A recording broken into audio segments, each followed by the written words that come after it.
Bismillahirrahmanirrahim. Assalamu alaikum.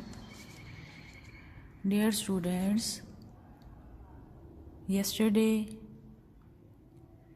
we started our new topic regarding web programming, and we started with the basic concept of HTML, and we learned some tags and attributes of main body tag. We overviewed head section also. The main body tags were headings, paragraphs, as well as their attributes we learned. Today we will learn some more attributes and tags. Let's have a look on them.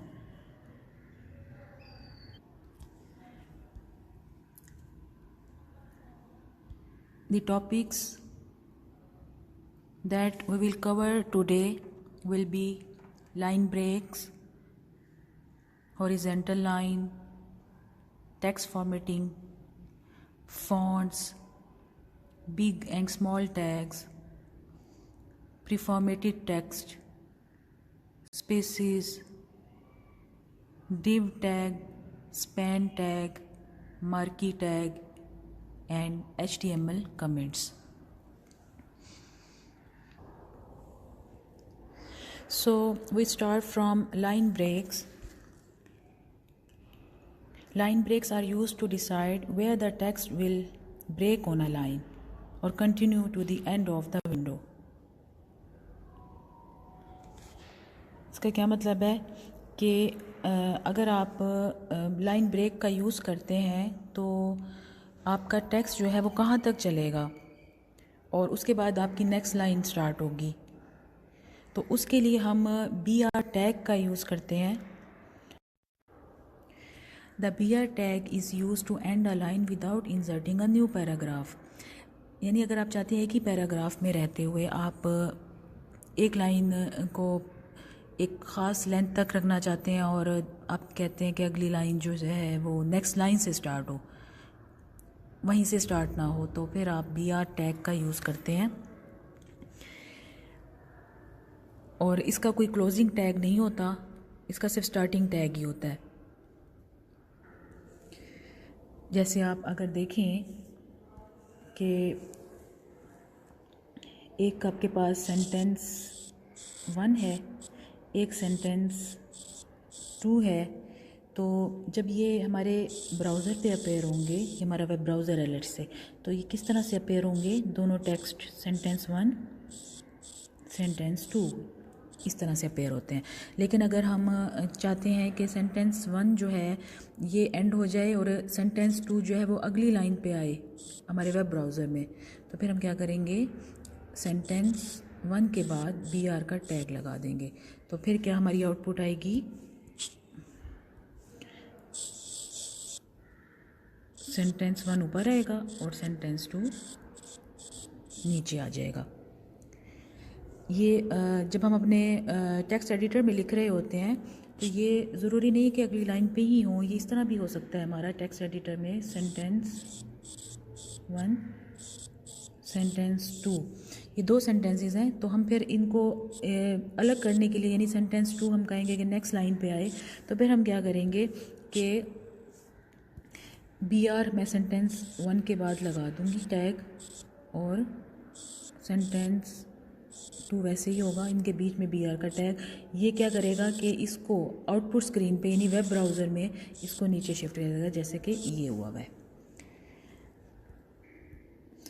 तो अगर आप इधर देखें अपनी book में कि यहाँ पे एग्जाम्पल प्रैक्टिस 2.4 है कि right HTML code that displace text in 4 lines using BR tag, यानी इसका BR टैग का यूज़ करते हुए आपके टेक्स्ट को 4 लाइन्स में दिखाए। तो तो फिर आप क्या करेंगे, बिल्कुल इसी तरह नोटपैड ओपन करेंगे, ये आपने जो है ये टाइप करना है HTML बॉडी टैग में आपकी ये पूरी लाइन है, इसको डिवाइड किया हुआ है 3 important things in life are, उसके बाद BR लगाया हुआ है तो ऑनेस्टी नीचे चला जाएगा, फिर ऑनेस्टी के बाद भी BR लगाया हुआ है तो सिंसियरिटी नीचे चला जाएगा, और सिंसियरिटी के बाद जो BR है वो अगला उसका नीचे चला जाएगा, यानी लॉयल्टी एंड लॉयल्टी नीचे चला जाएगा।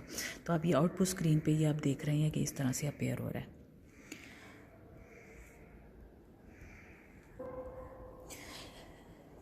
Next topic is horizontal line, that how can we apply a horizontal line in our web page. Horizontal lines are used to separate different areas of a web page. कि अगर हम portion बनाना चाहते हैं web page का, कुछ portion line से ऊपर हो, कुछ लाइन के बाद हो, तो उसके लिए हम हॉरिजेंटल लाइन का यूज़ करते हैं। It is use to display horizontal line in the page. The tag for horizontal line is HR, और इसका भी क्लोजिंग टैग जो है वो नहीं होता। इसके एट्रीब्यूट्स हैं, अलाइन सबसे पहले है, it specifies the alignment of the line, possible values are left right and centre, line appears in centre by default. तो डिफ़ॉल्ट कौन सी वैल्यू है, सेंटर। अगर हम कुछ भी नहीं देते इसकी अलाइनमेंट तो वो सेंटर में लाइन को दिखाएगा।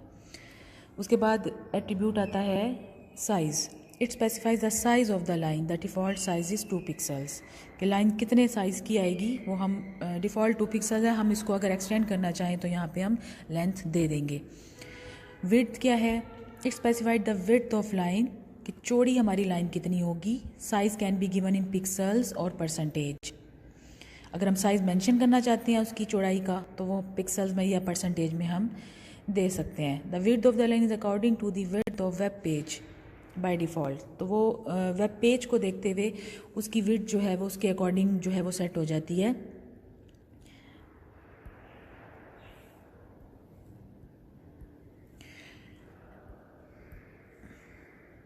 तो उसके बाद जो एट्रीब्यूट है वो है no shade, it turns off the shading of the line, अगर कोई शेडिंग लाइन की आती है तो उसको वो ख़त्म कर देगा। और कलर एट्रीब्यूट क्या करता है, लाइन को कलर दे देता है कि किस कलर की लाइन आप अपेयर करना चाहते हैं। एग्जाम्पल है कि एक लाइन HR लगा के टैग के अंदर उसके एट्रीब्यूट विड्थ का दिया हुआ है ये वाला, और अलाइन का दिया हुआ है, साइज़ भी दिया हुआ है, और इसके अलावा एक और लाइन भी बताई हुई है, उसकी विड्थ 50% बताई हुई है, और साइज़ जो है वो 7 बताया हुआ है, और नो शेड यानी कोई शेड ना हो। तो यही चीज़ उन्होंने प्रैक्टिस 2.5 में करवाई हुई है। Right HTML code that displays 3 horizontal lines with different attributes, 3 लाइनें दिखाए जिनके एट्रीब्यूट्स डिफरेंट हों। तो आप देखें कि पहली जो है ये वाली लाइन, इसके अकॉर्डिंग जो है वो कौन सी लाइन अपेयर होगी, ये वाली लाइन अपेयर होगी, इसके अगेंस्ट ये लाइन अपेयर होगी, और इस तीसरी के अगेंस्ट ये लाइन अपेयर होगी। तो आप इनके एट्रीब्यूट्स देख लें कि किस तरह से उनके एट्रीब्यूट्स को देखते हुए लाइन जो है उनकी विड्थ, उनका साइज़, उनका कलर जो है वो सेट होगा।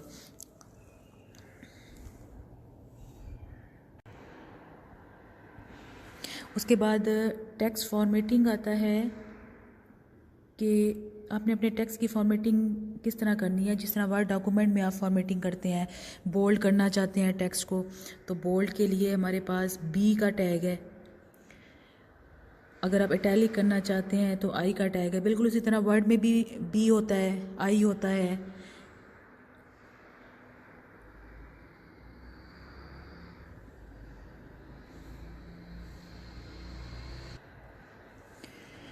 नेक्स्ट है अंडरलाइन टैग, कि अगर आप अपने टेक्स्ट को अंडरलाइन करना चाहते हैं।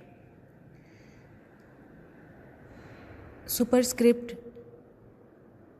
अगर आप अपने किसी टेक्स्ट को सुपरस्क्रिप्ट बनाना चाह रहे हैं, जो जैसे स्क्वायर होता है, क्यूब होता है, पावर जैसे होती है, उसको सुपरस्क्रिप्ट कहते हैं। तो आप इसके लिए सुपरस्क्रिप्ट का जो टैग है ओपनिंग क्लोजिंग वो यूज़ करेंगे और टेक्स्ट को उसके अंदर लिखेंगे। सबस्क्रिप्ट जो बेस होती है, साइंस सब्जेक्ट्स में आमतौर पे फार्मूलाज में H2O जैसे पानी का फार्मूला है, तो जो 2 है वो हमारा सबस्क्रिप्ट है। आप उसे जो है सबस्क्रिप्ट बनाने के लिए उसको सबस्क्रिप्ट के ओपनिंग और क्लोजिंग टैग के अंदर लिखेंगे।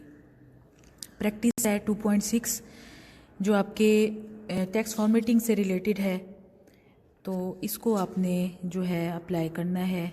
और यहाँ पे आप देख भी सकते हैं कि अगर जिसको आपने बोल्ड के अकॉर्डिंग बोल्ड के टैग के अंदर लिखा था वो बोल्ड हुआ है, इटैलिक के अंदर जो लिखा था वो इटैलिक है, अंडरलाइन, सुपरस्क्रिप्ट और सबस्क्रिप्ट ये यूज़ हो रहे हैं। नेक्स्ट फ़ॉन्ट टैग, आपने जो टेक्स्ट लिखना है उसका फ़ॉन्ट का आपने कौन सा फ़ॉन्ट यूज़ करना है। जिस तरह आप वर्ड डॉक्यूमेंट में चूज़ करते हैं डिफरेंट किस्म के, एरियल होता है, टाइम न्यू रोमन होता है, तो इस तरह के बहुत सारे फ़ॉन्ट्स होते हैं जिनको टाइप फेस कहते हैं, वो आप यहाँ से सिलेक्ट कर सकते हैं। साइज़ और कलर ये एट्रीब्यूट्स हैं फ़ॉन्ट के।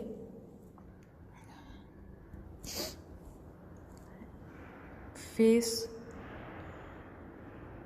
जैसे कि एरियल है, एरियल ब्लैक है, कोरियर, MS सैंस सेरिफ, ये सारे फ़ॉन्ट्स हैं जो आप अगर देना चाहें तो यहाँ पे एट्रीब्यूट्स में मेंशन कर देंगे, तो आपके फ़ॉन्ट का जो फेस है वो उसी तरह से हो जाएगा जो आपने मेंशन किया होगा। साइज़ आप क्या देना चाहते हैं फ़ॉन्ट का वो यहाँ पे आप मेंशन कर देंगे। फ़ॉन्ट का कलर क्या रखना चाहते हैं वो आप यहाँ पे मेंशन कर देंगे। और ये जो टेबल है ये आपको मुख्तलिफ़ जो है फ़ॉन्ट के कलर के नाम और उनके जो उनकी हेक्साडेसिमल वैल्यू है, यहाँ पे आप कलर का नाम भी दे सकते हैं और हेक्साडेसिमल वैल्यू भी दे सकते हैं, कुछ भी दे सकते हैं। अब रेड है जैसे, तो रेड में अगर हम एक स्पेसिफिक रेड देना चाह रहे हैं कि भाई यही रेड कलर आएगा, तब तो आप सिर्फ रेड लिख देंगे कलर में, और हेक्साडेसिमल वैल्यू ये दे कि आप स्पेसिफिक वो कलर दे सकते हैं। लेकिन अगर आप रेड चाहते हैं कि डिफरेंट रेड हो, जैसे कोई लाइट रेड हो जाए, डार्क जैसे स्पेसिफिक ना हो, डार्क ना हो, लाइट किस्म का रेड हो, तो फिर आप ये रेड नहीं लिखेंगे क्योंकि वो तो स्पेसिफिक दे रहा है। आप यहाँ हेक्साडेसिमल वैल्यू चेंज कर देंगे उसकी, तो ये वैल्यूज़ जो हैं ये वेरी करती रहती हैं। आप हेक्साडेसिमल वैल्यू को वेरी कर करके कलर्स की जो है वो वेरिएशंस कर सकते हैं। तो ये एग्जांपल्स हैं उन्होंने यहाँ पे यूज़ किया हुआ है, फ़ॉन्ट फेस भी और उसका साइज़ एट्रीब्यूट भी इन एग्जांपल्स में। और प्रैक्टिस है फिर 2.7 जो फ़ॉन्ट से रिलेटेड है, तो ये भी आप लोगों ने इसको कर लेना है। अगर आप ऐसे देखें तो ये आप इसकी आउटपुट यहाँ पे देख सकते हैं।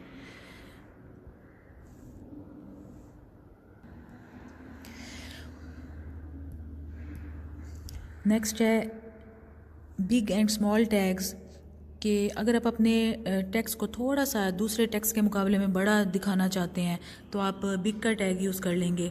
अगर आप अपने टेक्स्ट को साथ वाले टेक्स्ट से थोड़ा सा स्मॉल करके दिखाना चाहते हैं तो आप स्मॉल का टैग यूज़ करेंगे। तो ये आप के लिए हेल्पफुल होते हैं कि अगर आप मतलब थोड़ा सा डिफरेंट करके एक टेक्स्ट को दूसरे से अगर दिखाना चाहते हैं तो।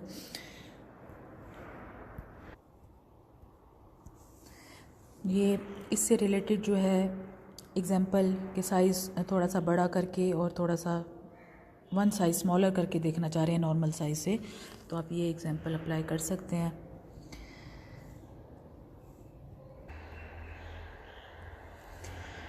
उसके बाद है प्री फॉर्मेटेड टेक्स्ट, यानी अगर आप अपने टेक्स्ट को उसी तरह दिखाना चाहते हैं वेब ब्राउज़र में जिस तरह से यूज़र ने टाइप किया हुआ है, अपने टेक्स्ट एडिटर में उसने जैसे लिखा हुआ है। अब जैसे आप ये है कि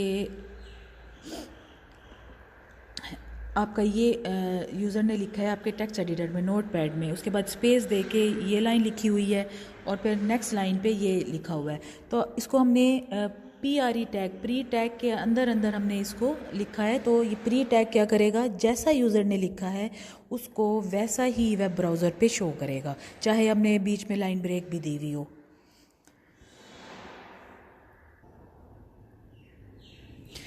उसके बाद बात आती है स्पेसिस की। नॉर्मली होता ये है कि जब भी हम कोई अपने टेक्स्ट एडिटर में कोई टेक्स्ट लिख रहे होते हैं तो वो उसके अंदर अगर हमने एक्स्ट्रा स्पेसेस दे दी हैं तो HTML डॉक्यूमेंट ब्राउज़र में जब वो अपेयर होगी तो सारी जो स्पेसेस होंगी वो रिमूव हो जाएंगी सिवाय एक स्पेस के, यानी एक रह जाएगी। तो यानी जितनी भी हमने लगाई थी वो सारी जो है वो डिस्प्ले नहीं होंगी। ये डिफ़ॉल्ट ऐसा होता है। लेकिन अगर हम चाहते हैं कि वो स्पेसेस अपेयर हों, अगर हमें 4 स्पेसेस दी हैं तो वैसे नॉर्मली 3 ख़त्म हो जाएंगी, सिर्फ एक स्पेस रह जाएगी। हम चाहते हैं कि चारों स्पेसेस जो हैं वो डिस्प्ले हों, तो उसके लिए फिर हम इसके हमारे पास कुछ ये कैरेक्टर्स हैं, कैरेक्टर एंटिटीज़ कहते हैं उनको, NBPS, उसका हम यूज़ करते हैं। तो हमारी आउटपुट में जो है वो स्पेसेस इंक्लूड हो जाती हैं। जैसे आप ये देखें एग्जांपल, अगर कि हेलो वर्ड हमने लिखा, इसमें हमने स्पेसेस दी थी, 3-4 दी हुई हैं यहाँ पे। तो लेकिन जब आप देखेंगे आउटपुट पे, यहाँ पे हेलो वर्ड में सिर्फ एक स्पेस आ रही है, बाकी सारी ख़त्म हो गई। लेकिन हम चाहते हैं कि ये स्पेसेस रहनी चाहिए, तो फिर हम क्या करेंगे कि हमने हेलो लिखा और साथ एंड जो हमारा सैम्पल M% भी कहते हैं इसको, ये लिखा, फिर सेमीकोलन दूसरी दफ़ा लिखा, तीसरी दफ़ा लिखा, चौथी, पाँचवीं, यानी कि अब हम 5 स्पेसेस जो हैं वो देना जा रहे हैं, तो हमने ये 5 दफ़ा लिख दिया। तो अब जो हमारी आउटपुट जो डिस्प्ले होगी वो स्पेसेस के साथ डिस्प्ले होगी। तो ये HTML की कुछ करेक्टर एंटिटीज़ की लिस्ट दी हुई है टेबल में कि जो कैरेक्टर हम चाहते हैं कि वो अपेयर हो, तो उसके लिए हमें ये मेंशन करनी पड़ेंगी इंडिविजुअली। तो ये आप इसको प्रैक्टिकली कीजिएगा। ये भी नेक्स्ट चार्ट में आप देख रहे हैं, ये चार्ट कंटिन्यू है नेक्स्ट पेज पे।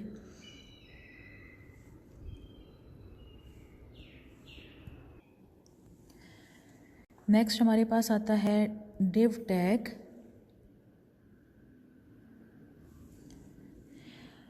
इस टैग का पर्पज़ ये है कि अगर हम HTML डॉक्यूमेंट का सेक्शन बनाना चाह रहे हैं कि कुछ टेक्स्ट को हम चाह रहे हैं वो एक सेक्शन में अपेयर हो, कोई और टेक्स्ट है वो दूसरे सेक्शन में अपेयर हो, पार्ट्स में डिवाइड हो जाए, तो फिर हम div टैग का यूज़ करते हैं। तो बेसिकली ये कैस्केडिंग स्टाइल शीट्स, या आप आगे पढ़ेंगे, ये उनके साथ यूज़ होता है div टैग। तो वैसे इसके जो हैं एट्रीब्यूट्स वो 2 यूज़ होते हैं, अलाइन का और स्टाइल का। तो अलाइनमेंट में हम क्या करते हैं कि अपना जो हमारे सेक्शन है उसको हमने किस साइड पे अलाइन रखना है, सेंटर, लेफ़्ट या राइट, इसकी डिफ़ॉल्ट वैल्यू लेफ़्ट होती है। और स्टाइल में हम अगर हम कोई जैसा भी स्टाइल देना चाह रहे हैं, कलर देना चाह रहे हैं, तो वो हम जो है वो मेंशन कर देंगे। जैसे कि आप अगर ये एग्जांपल देखें कि div का स्टार्टिंग टैग है, उसमें हम स्टाइल एट्रीब्यूट यूज़ कर रहे हैं, जिसमें हम बैकग्राउंड कलर जो है वो ब्लू दे रहे हैं, और टेक्स्ट, उसका जो टेक्स्ट की अलाइनमेंट है वो हम राइट दे रहे हैं। और ये हमारे उसके अंदर टेक्स्ट जो होगा वो हेलो वर्ल्ड का टेक्स्ट यूज़ हम कर रहे हैं। प्रैक्टिस 2.8 में कि आपने ये करना है कि right HTML code that displace 2 sections of text with different formatting with inline CSS using div tag. तो अभी जो है CSS थोड़ा सा आपके लिए टिपिकल इसलिए आपको लग रहा है कि यह नई चीज़ है जो आगे पढ़नी है, अभी बेसिक्स हम पढ़ रहे हैं। तो अभी आप इस एग्जांपल को देख लें और इसको बिल्कुल एज इट इज़ आप अपने कंप्यूटर पे रन करके देख लीजिएगा। तो इतनी ज़्यादा आप परेशान मत होइएगा कि ये किस तरह से अप्लाई हो रहा है। तो अगर आप ये एग्जांपल देखें कि नोट पैड में आपने अगर ये लिखी है, बॉडी टैग में div टैग यूज़ किया है, स्टाइल में आपने ये इनलाइन CSS यूज़ की हुई है, आपने क्या किया, बैकग्राउंड कलर ऑरेंज दे दिया है, टेक्स्ट की अलाइनमेंट सेंटर दे दिया है, और टेक्स्ट कौन सा होगा, ये इट्स माई स्टाइल। तो अगर आप इसकी आउटपुट देखें तो ये इट्स माई स्टाइल आपकी आउटपुट स्क्रीन पे यानी वेब पेज पे इस तरह से अपेयर होगा कि कलर आपका ये ऑरेंज होगा, बैकग्राउंड वाला ये वाला कलर, और टेक्स्ट जो है वो सेंटर में अलाइन हुआ है। और अगर आप दूसरी डिवीजन देखें, div स्टाइल में बॉर्डर 1 पिक्सल का आपने ये बॉर्डर दे दिया, यहाँ मेंशन कर दिया, ये और सॉलिड ब्लैक, या मीन्स कि ये ब्लैक कलर का बॉर्डर है। टेक्स्ट अलाइनमेंट इसकी राइट जो आपने कर दी, इसका मतलब है टेक्स्ट आपका राइट में अलाइन होगा इस तरह से। और कौन सा टेक्स्ट है? ये जो आपने पैराग्राफ में लिखा हुआ है, इट इज़ अनदर स्टाइल। ये आपने लिख के इसको HTML फाइल के तौर पे सेव करके आपने वेब ब्राउज़र में इसको करना है, तो आपको बिल्कुल इसी तरह की आउटपुट नज़र आएगी जैसे ये नज़र आ रही है। नेक्स्ट आपके पास है स्पैन टैग।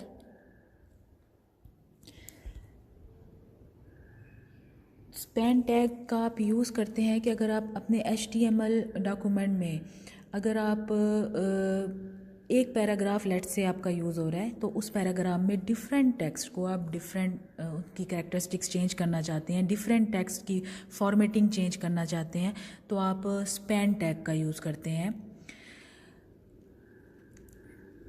जैसे अगर आप ये एग्जांपल देखें प्रैक्टिस 2.9 में कि write HTML code that displays a paragraph using span tag. It uses style attribute to change the characteristics of part a paragraph element, यानी कि उसके पैराग्राफ के एलिमेंट का जो कोई पार्ट है उसकी कैरेक्टरिस्टिक्स चेंज करे, पूरे पैराग्राफ की कैरेक्टरिस्टिक्स को चेंज ना करे। तो फिर हम उसके जो पार्ट है उसके स्टार्टिंग में और एंडिंग में जो है हम टैग लगा देंगे स्पैन का, और उसके बीच में जो भी हमने स्टाइल देना है उसको हम वो दे सकते हैं। जैसे कि अभी आप देखें कि आपने ये कोड अगर लिखा अपने नोटपैड में, बॉडी में पैराग्राफ स्टाइल आपने दे दिया पैराग्राफ का कि टेक्स्ट सेंटर में अलाइन हो, फॉन्ट जो है उसका वो 16 पॉइंट कोरियर हो, और कलर जो है वो उसका ब्लू हो। एक तो ये पैराग्राफ का स्टाइल हो गया, और इस पूरे पैराग्राफ का यानी इस लाइन का यहाँ तक ये तो यही स्टाइल होगा जो हमने अभी स्पेसिफाई किया है। लेकिन अब हम स्पैन लगा रहे हैं और स्टाइल कलर ग्रीन, यानी इस एरिया का जो इसके बाद आ रहा है स्पैन के बाद, ये एरिया जो है ये ग्रीन कलर में टेक्स्ट जो है वो अपेयर होगा, सिर्फ ये वाला टेक्स्ट। बाकी जो इससे पहले था वो पैराग्राफ पूरा वो सारा हमारा कलर ब्लू आएगा जो हमने यहाँ पे मेंशन किया था। ये इस सारे का ब्लू कलर होगा, और जो हमने स्पैन के अंदर जो हमने फॉर्मेटिंग दी है, स्टाइल दिया है, उसका कलर जो है वो जो हमने दिया है ग्रीन, तो उसका कलर ग्रीन हो जाएगा। क्लियर है स्पैन टैग आप लोगों को? तो ये इसकी भी प्रैक्टिस कीजिएगा। ये HTML टोटली आपकी प्रैक्टिस है, जितना ज़्यादा इसको आप कंप्यूटर पे करेंगे तो ये आप इसको ज़्यादा अंडरस्टैंड भी करते जाएंगे, और बहुत इजी है ये लैंग्वेज, इंटरेस्ट भी आपका डेवलप होगा।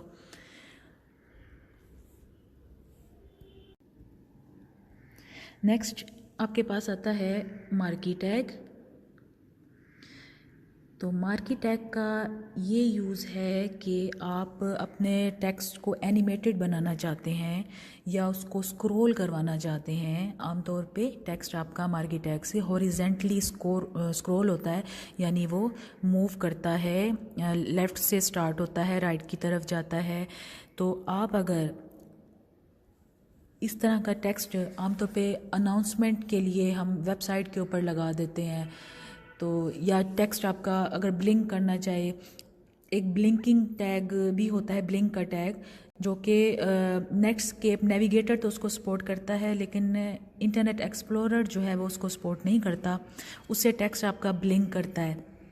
तो अब अगर आप ब्लिंक टैग अप्लाई करें और नेटस्केप नेविगेटर ब्राउज़र ओपन करेंगे तब तो वो उस पर अप्लाई होगा, लेकिन इंटरनेट एक्सप्लोरर को अगर ओपन करेंगे तो वो ब्लिंक करता हुआ नज़र नहीं आएगा। तो ये आपकी प्रॉब्लम अगर होती है तो ये आप समझ जाइएगा कि आपका इंटरनेट एक्सप्लोरर है जिसकी वजह से टेक्स्ट ब्लिंकिंग में अपेयर नहीं हो रहा, लेकिन टेक्स्ट स्क्रॉल होता हुआ आपको नज़र आएगा मार्की टैग के थ्रू।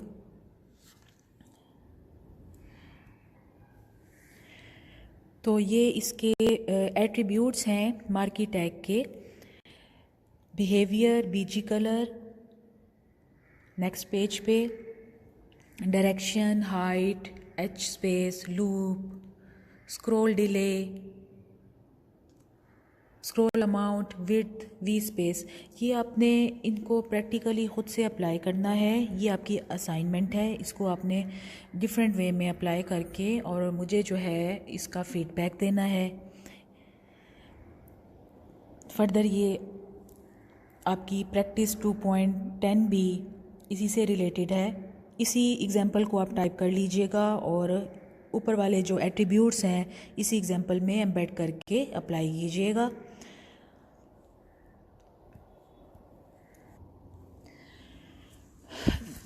नेक्स्ट हमारे पास HTML कमेंट्स आते हैं कि जिस तरह हम चाहते हैं कि वेब ब्राउज़र पे कोई चीज़ डिस्प्ले ना हो, वो सिर्फ कोड को जो है वो इंडिकेट करे कि कोई कोड है वो क्या फंक्शन परफॉर्म कर रहा है, तो उसके लिए हम ऊपर कमेंट दे देते हैं उसके लिए। तो कमेंट जो है वो बेसिकली ब्राउज़र जो है उनको इग्नोर कर देता है, तो वेब पेज पे वो नज़र नहीं आ रहे होते। जिस तरह हम सी लैंग्वेज में भी कमेंट्स का यूज़ करते हैं, हर लैंग्वेज में कमेंट्स की फैसिलिटी होती है। सी लैंग्वेज में अगर आपको याद हो कि हम / डबल / का यूज़ करते हैं, तो इसमें कमेंट्स के लिए कमेंट का टैग है ओपनिंग और क्लोजिंग टैग। अगर आप ये एग्जांपल में देखें, यहाँ पे ओपनिंग कमेंट का टैग और क्लोजिंग कमेंट का टैग जो है वो यूज़ हो रहा है। उसके अंदर हम जो भी लिखेंगे वो हमारी कमेंट लाइन होगी, ब्राउज़र इसको इग्नोर कर देगा।